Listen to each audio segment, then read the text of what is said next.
আমাদের অনন্য স্টোরি সকল প্রকার পার্ট গল্প দেখতে আমাদের চ্যানেলটি সাবস্ক্রাইব করে পাশে থাকা বেল আইকনটিতে ক্লিক করে অল নোটিফিকেশন অন করে দিন। তোর সাথে কিছু কথা ছিল, প্লিজ না করিস না। আজই শেষবারের মতো কথাগুলো শোন, আর কখনো কিছু বলতে আসবো না। ইমা কি করবে দোটানায় পড়ে গেল। আরমানকে দেখে সেই আগের আরমান মনে হচ্ছে না ইমার। এ যেন কোনো নতুন মানুষ দাঁড়িয়ে আছে তার সামনে। চোখে মুখে সেই অহংকারী ভাব আর অ্যাটিটিউড লক্ষ্যে আসছে না আজ। ইমা আমতা আমতা করে বলল, কি কথা বলুন? আরমান আশেপাশে তাকিয়ে বলল, এখানে না, সামনের কফি শপে বসে বলি। ইমা রিকুর দিকে তাকিয়ে ইশারায় জিজ্ঞেস করলো কি করবে। রিকু একটু চিন্তা করে যাওয়ার ইশারা করলো। ঠিক আছে ইমা, তুই তাহলে যা, আমিও বাসায় যাচ্ছি, ফোনে কথা হবে। ইমা মাথা নাড়িয়ে হ্যাঁ বোঝালে রিকু একটা রিক্সা ডেকে তাতে উঠে পড়ল। আরমান আগে আগে গেল আর ইমা তার পিছনে গিয়ে সামনের কফি শপে ঢুকলো। একদম কর্নারের একটা টেবিলে চলে গেল আরমান।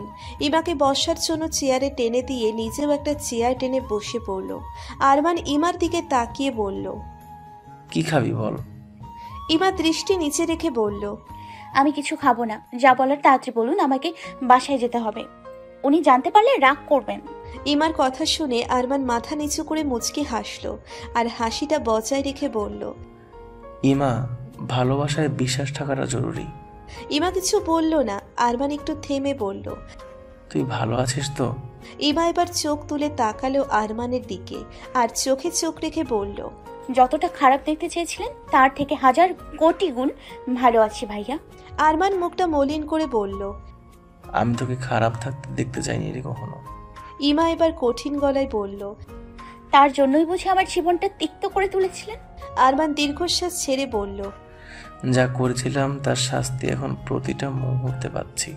ইমা তাচ্ছিল্যের হাসি দিল আরমানের কথা শুনে আর বলল, আপনি আর যেসব বলছেন না, একে বলে জুতো মেরে গরুদা।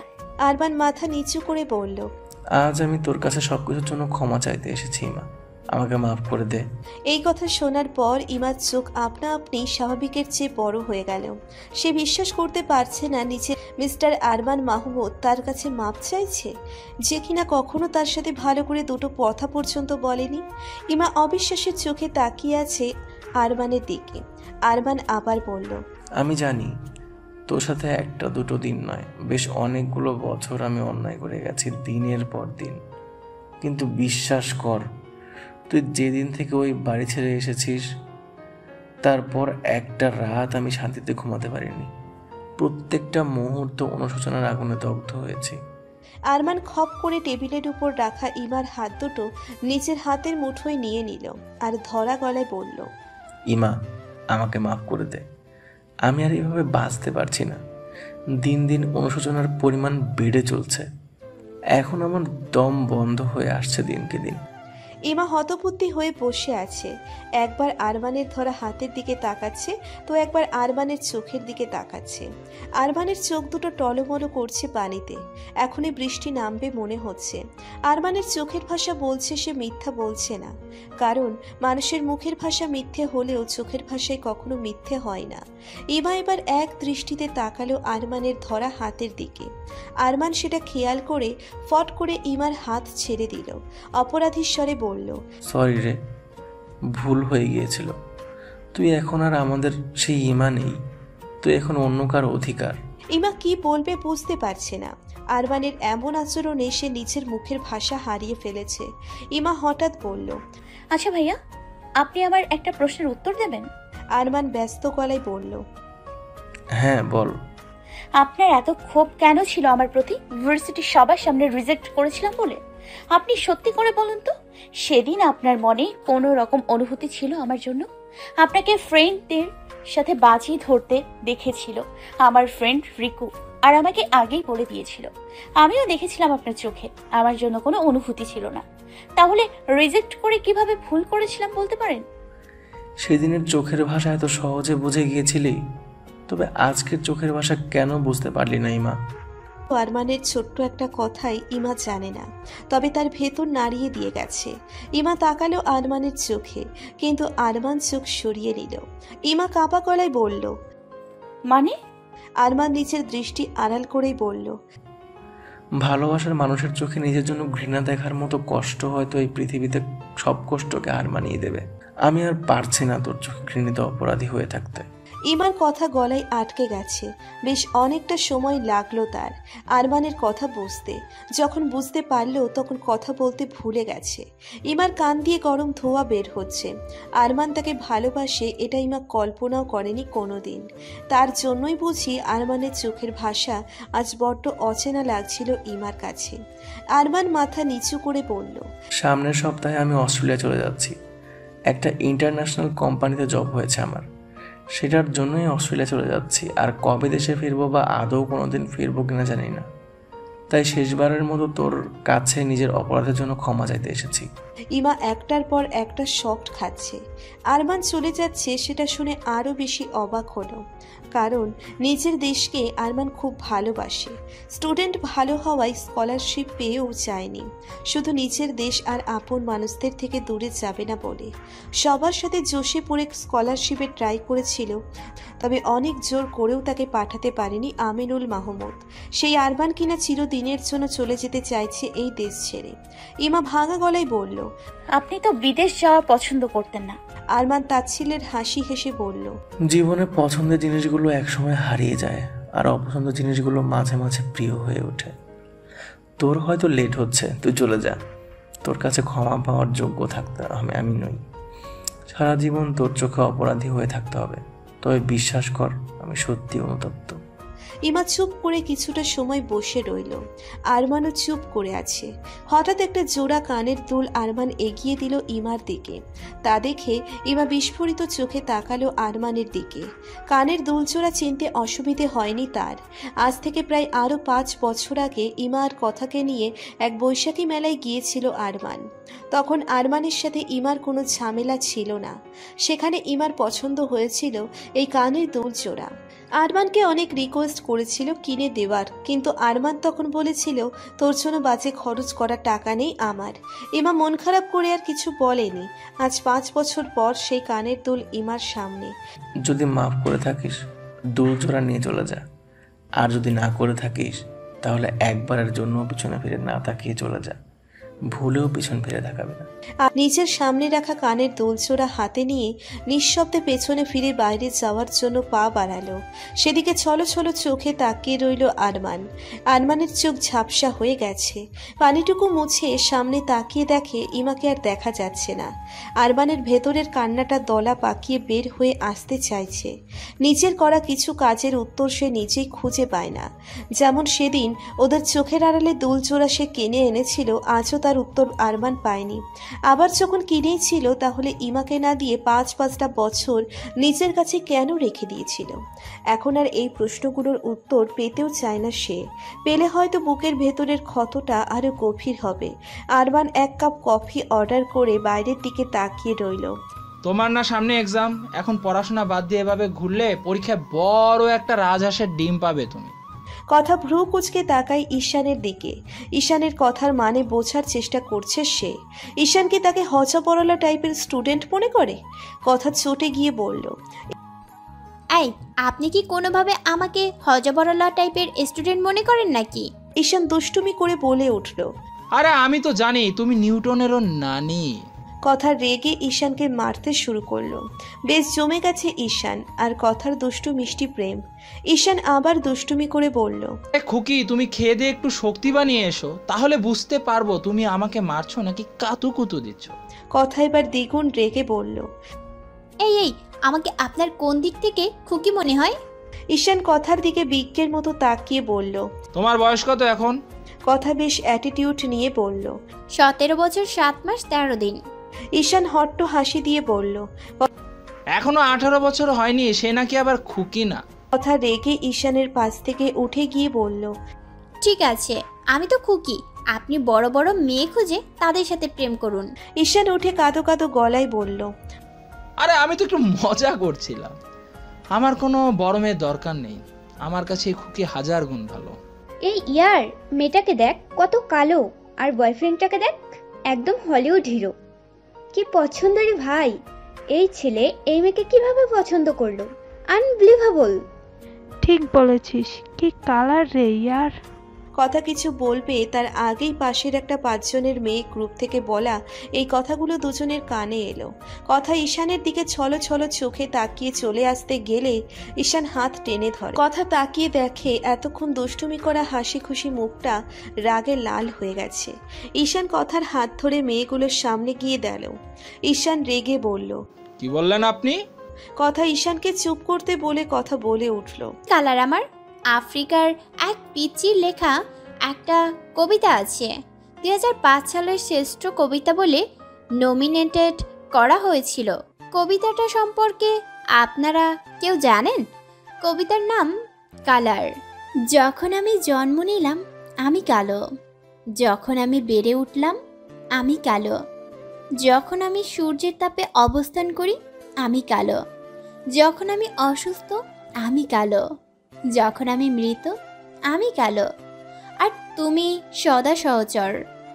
যখন জন্ম নাও তুমি গোলাপি, যখন বেড়ে ওঠো তুমি সাদা, যখন তুমি সূর্যের তাপে অবস্থান করো তুমি লাল, যখন তুমি শীতল হাওয়াতে থাকো তুমি নীল, যখন তুমি ভীত তুমি হলুদ, যখন তুমি অসুস্থ তুমি সবুজ, আর যখন তুমি মৃত তুমি ধূসর। আর তুমি কি না আমাকে বলো কালার্ড? এই কবিতাটার মানে যেদিন বুঝতে পারবেন সেদিন আমার মতো কাউকে কালার্ড বলার আগে নিজেই লজ্জা পাবেন। কথাগুলো বলে ঈশানের হাত ধরে সেখান থেকে চলে এলো কথা। ঈশান অবাক হয়ে তাকিয়ে আছে কথার দিকে। কথা সেটা খেয়াল করে বলল, এভাবে তাকিয়ে আছেন কেন? আর 10টা কালো মেয়ের মতো আমি নিজের অপমান মুখ বুজে সহ্য করি না। মুখের ওপর বরাবর জবাব দিতে জানি। প্রথমে মনে হয়েছিল আপনি লজ্জা পাবেন তাদের আমাকে নিয়ে মজা করা দেখে, কিন্তু যখন বুঝলাম আপনি আমার সাথে আছেন আর তখন নিজের আসল রূপে ফিরে এলাম। ঈশান মুচকি হেসে বলল, আজ আবার তোমার প্রেমে পড়লাম নতুন করে। কথা লজ্জায় মাথা নিচু করে ফেলল। আর ঈশান জিজ্ঞেস করল, এই কবিতাটা কোথা থেকে জানলে? কথা একটু চিন্তা করে বলল, কোথায় যেন পড়েছিলাম, এখন মনে নেই। ঈশান ওহ বলে কথার হাত ধরে হাঁটতে লাগলো। আর কথা মুগ্ধ হয়ে ঈশানকে দেখছে। সত্যি ঈশান কোনো হলিউড হিরোর থেকে কম যায় না। কথা মনে মনে বলল, সত্যি আপনার সাথে আমাকে মানায় না। ঈশান কথাকে অবাক করে দিয়ে বলল, বাজে চিন্তা মাথায় আনলে মাথা কেটে সব বের করে ডিটারজেন্ট পাউডার দিয়ে ওয়াশিং মেশিনে দিয়ে দিব বলে দিলাম। কথা ঈশানের বাহুতে ছোট্ট একটা থাপ্পড় দিয়ে সামনে তাকালো। ইমা একটা ট্যাক্সি ডেকে তাতে উঠে বসলো।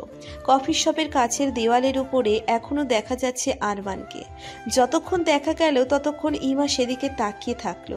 ইমার কিশোরী মন প্রথম ভালো লাগার মানে বুঝেছিল আরমানকে দিয়ে, কিন্তু সেই ভালো লাগা ভালোবাসায় রূপ নেওয়ার আগেই আরমান নিজের হাতে তা ঘৃণার রূপ দিয়েছে।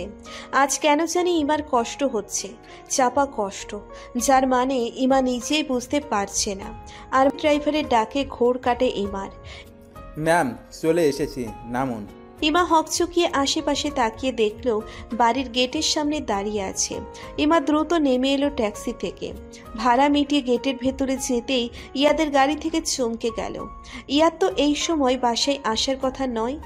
তাহলে ইমা চিন্তা ভাবনা বাদ দিয়ে দ্রুত পায়ে ভেতরে গিয়ে কলিং বেল বাজালে সার্ভেন্ট দরজা খুলে দিল। আপনার স্যার? জি ম্যাম, তবে দেখে কেমন গম্ভীর বলে মনে হয়। ঠিক আছে, আপনি নিজের কাজ করুন। সার্ভেন্টকে ম্যাম বলে নিচের কাজে চলে গেল। ইমা ভাবছে ইয়াদের আবার হঠাৎ কি হলো। ধীর পায়ে রুমের দিকে এগিয়ে গেল। একটা সিঁড়ি উঠছে আর অজানা কারণে ইমার ভয় বাড়ছে। দরজার সামনে এসে একটু ধাক্কা দিতেই দরজা খুলে গেল। ইয়াদ অফিসের পোশাকে বেডের উপর শুয়ে আছে, কপালে হাত রেখে। ইমা হাতের ফাইলটা টেবিলের উপর রেখে ইয়াদের কাছে গিয়ে বসে মাথার চুলে হাত রাখল। ইয়াদ কপালের উপর থেকে হাত সরিয়ে ইমার দিকে শান্ত দৃষ্টিতে তাকালো। ইমা ব্যস্ত গলায় বলল, আপনি এই সময় বাসায় কেন? শরীর খারাপ লাগছে আপনার? ইয়াদ আবার চোখ বন্ধ করে বলল, ইমা থতমত খেয়ে বলল, আপনাকে তো বলেছিলাম রিকুর সাথে আজ অনেকটা সময় আড্ডা দিয়ে তারপর আসবো। ইয়াদ আগের মতো শান্ত গলায় বলল। কথাটি শেষ করে গম্ভীর চোখে তাকালো ইমার দিকে। ইমা অবাক চোখে তাকিয়ে আছে। ইয়াদের কাজে মন বসছিল না, তাই ভেবেছিল ইমাকে বাসায় ড্রপ করে দিবে আর হলের সামনে গিয়েছিল। ইমা বলেছিল রিকুর সাথে আড্ডা দিবে, তাই ইয়াদ ভাবল ফুচকা স্টল বা কফি শপেই যাবে। এক্সামের জন্য ইমা ফোন নিয়ে যায়নি, তাই ইয়াদ ফুচকা স্টলে না পেয়ে কফি শপে গিয়ে দেখে ইমা কোনো ছেলের সাথে বসে আছে, আর দূর থেকে মনে হচ্ছিল কোনো গুরুত্বপূর্ণ আলোচনা করছে, তাই চুপচাপ চলে আসে সেখান থেকে। ইমা মাথা নিচু করে বলল, ওটা আরমান ভাইয়া ছিল। ইয়াদ উঠে বসে ইমার দুগাল ধরে নিচের মুখোমুখি করে বলল। কথাটা শেষ করে ইয়াদ বেড থেকে উঠে চলে গেল। যেতে গেলেই ইমা পেছন থেকে হাত টেনে ধরে ইয়াদের। ইয়াদ ঘুরে তাকায় ইমার দিকে। বেড থেকে উঠে চলে যেতে গেলে ইমা পেছন থেকে হাত টেনে ধরে ইয়াদের। ইয়াদ ঘুরে তাকায় ইমার দিকে। কিছু বলবে? ইমা মাথা নিচু করে বলল, অনেক কিছু বলার আছে আপনাকে। ইমা ইয়াদের হাত ছেড়ে উঠে সামনে মুখোমুখি দাঁড়িয়ে বলল, সত্যি বলছেন আপনি? আপনাকে সব বলতে ভয় পাই আমি। কারণটা কি জানেন? আপনার জীবনে আমার জায়গায় কতটা সেটা আজও ঠিক বুঝে উঠতে পারিনি আমি। বুঝতে দিয়েছেন আমাকে কখনো? কখনো বলেছেন আপনি আমাকে আদৌ ভালোবাসেন কিনা? ইয়াদ ইমার চোখে চোখ রেখে বলল, সবকিছুই কি বলতে হয়? ইমা মলিন গলায় বলল, কিছু কথা মুখে বলতে হয়। আর আরমান ভাইয়ার ব্যাপারটা, উনি আমাকে সহ্য করতে পারতেন না কোনোদিন। মনি আর আরমান ভাইয়া মিলে আমার জীবনটা বিষিয়ে তুলেছিল। ইমা একে একে ইয়াদকে সব খুলে বলল, যার বেশিরভাগ ইয়াদের অজানা ছিল। ইমা এতটা সহ্য করেছে জীবনে, ইয়াদ সেটা কখনো ভাবেনি। আরমান তাকে ভালোবাসে এই বিষয়টা ছাড়া বাকি সব ইয়াদকে খুলে বলল ইমা। আরমান দেশ ছেড়ে যাচ্ছে সেটাও বলল। ইয়াদ নিজের ভুল বুঝতে পেরে লজ্জিত হলো। ইমা তো ভুল কিছু বলেনি। সে ইমাকে কতটা জানতে চেয়েছে আর নিজেকেই বা কতটা জানতে দিয়েছে ইমাকে। ইমা কথাগুলো বলে নিজের প্রয়োজনীয় জিনিসপত্র নিয়ে ওয়াশরুমের দিকে পা বাড়ালো। ওয়াশরুমের দরজার সামনে দাঁড়িয়ে বলল, যে কোনো সম্পর্কে বিশ্বাস থাকাটা খুব জরুরি, বুঝতে পেরেছেন? ইমা ওয়াশরুমে ঢুকে ঠাস করে দরজা বন্ধ করে দিল। ইয়াদ সেদিকে একবার তাকিয়ে দীর্ঘশ্বাস ছেড়ে রুম থেকে বের হয়ে গেল। ইয়াদ বুঝতে পারছে ভুল তারও আছে। ইয়ানা রে, তোর হলো? ছেলেটা না আবার হসপিটালে ক্যান্টিন থেকে খেয়ে নেয়। এই তো মা, হয়ে গেছে, এখনই আসছি। ইয়ানা পিঙ্ক কালারের একটা শাড়ি পরে মাথায় হিজাব পরে সিঁড়ি দিয়ে তাড়াহুড়ো করে নামতে লাগলো। আরে আরে আস্তে নাম, শাড়িতে পা বেঁধে পড়ে যাবি তো আবার। ইয়ানা কোনো মতে শাশুড়ির সামনে এসে দাঁড়ালো। রীতিমতো হাঁপাচ্ছে সে। ইয়ানার শাশুড়ি মুচকি হেসে বলল, আমি তোকে রেডি হতে পাঠিয়েছিলাম নাকি যুদ্ধ করতে? ইয়ানা গাল ফুলিয়ে বলল, যেভাবে তাড়া দিচ্ছিলে তাতে যুদ্ধই মনে হয়েছে আমার কাছে। রেহেনা পারভিন ইয়ানার মাথায় হাত বুলিয়ে দিয়ে বলল, এত কষ্ট করে রান্না করলে এখন যদি গিয়ে দেখিস রেহান খেয়ে নিয়েছে তাহলে ভালো লাগবে তোর? ইয়ানা বড় বড় চোখে তাকিয়ে খানিকটা চিৎকার করে বলল, একদম না। রেহেনা মুচকি হেসে বলল, তার জন্যই এত তাড়া দিচ্ছিলাম। ইয়ানা জড়িয়ে ধরল রেহেনাকে আর গালে কিস করে বলল, you are the best mom in the world. হয়েছে, আর পাম দিতে হবে না। এবার কিন্তু সত্যি লেট হয়ে যাচ্ছে তোর। ওকে ওকে যাচ্ছি। খাবারের বক্সটা নিয়ে ইয়ানা প্রায় দৌড় লাগালো আর চেঁচিয়ে বলল নিজের হাতে রান্না করেছে, সেটা নিয়েই হসপিটালে যাচ্ছে। তবে সব কিছুতে রেহেনা পারভিন হেল্প করেছে। কোনো মতে রান্না শেষ হতেই ইয়ানাকে পাঠিয়ে দিয়েছে রেডি হতে আর নিজের হাতে সব গুছিয়ে দিয়েছে। রেহেনা আর ইয়ানাকে দেখে শাশুড়ি বৌমা নয়, বরং মা মেয়ে মনে করে সবাই। এদিকে রেহান হয়ে গেছে নিজের বাবা মায়ের কাছে মেয়ের জামাই, যাকে বলে বৌমা হয়ে গেছে মেয়ে আর নিজের ছেলে হয়ে গেছে মেয়ের জামাই। এ নিয়ে রেহান প্রায় ঝগড়া করে নিজের বাবা মায়ের সাথে আর ইয়ানাকে হিংসে করে। ইয়ানার জীবনে যে বাবা মায়ের অভাব ছিল সেটা পূরণ করে দিয়েছে সেই দুজন মানুষ। রেহানের বাবা মিস্টার গালিব আহমেদ বাইরে থেকে আসলে সব সময় ইয়ানার জন্য চকলেট, আইসক্রিম, মাঝে মাঝে ফুচকাও নিয়ে আসে। ইয়ানা এখন বুঝতে পারে রেহানকে বিয়ে করে সে কোনো ভুল সিদ্ধান্ত নেয়নি। রেহানের সাথে সে জীবনের সব খুশিও পেয়ে গেছে। এখন তো ইয়ানার সারাদিনে একবার কেন সারা সপ্তাহে একবারও আরমানের কথা মনে পড়ে কিনা ইয়ানা জানে না। তবে একটা জিনিস খুব ভালো বুঝে গেছে, মানুষের অতীতটা তখন বেশি মনে পড়ে বর্তমানে যখন সে খুশি থাকে না।